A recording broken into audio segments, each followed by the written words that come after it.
Remue ménage.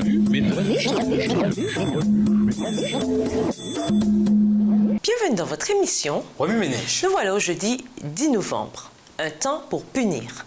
Lisons Romains 14, verset 11. Romains 14, verset 11. Car il est écrit, je suis vivant, dit le Seigneur. Tout genou fléchira devant moi et toute langue donnera gloire à Dieu.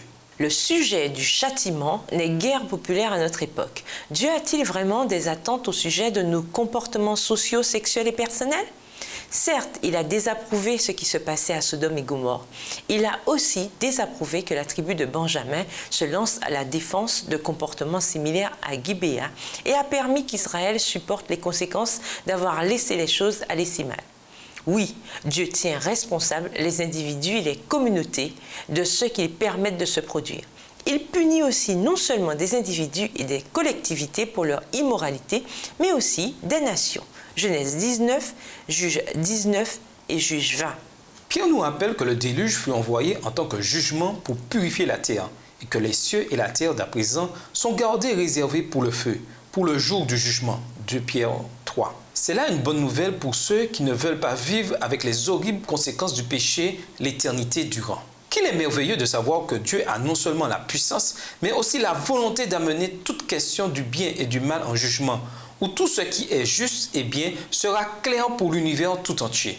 Ensuite, tous, même Satan et ses suppôts, fléchiront le genou devant Dieu et confesseront que le Seigneur est Dieu et que ses voies sont justes. Ésaïe 45, verset 23, Romains 14, verset 11. Ce n'est qu'après que toutes nos questions auront eu leur réponse, ce n'est qu'après que cette planète dévastée et tous ceux qui ont choisi de demeurer dans le camp de la rébellion auront été réduits en cendres, que le nouveau ciel et la nouvelle terre deviendront notre demeure éternelle.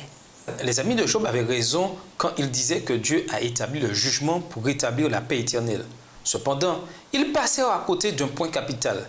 Ils n'étaient pas les juges. Ils ne connaissaient pas Job comme Dieu le connaissait. Ils ne saisissaient pas l'ensemble du tableau. Ce n'était pas à eux de décider de blâmer Job ou d'augmenter sa souffrance. Ce dont Job avait tant besoin, c'était de leur amour et de leur compassion. Il avait besoin qu'il dirige son regard vers un tendre sauveur qui le consolerait et le soutiendrait à travers sa souffrance.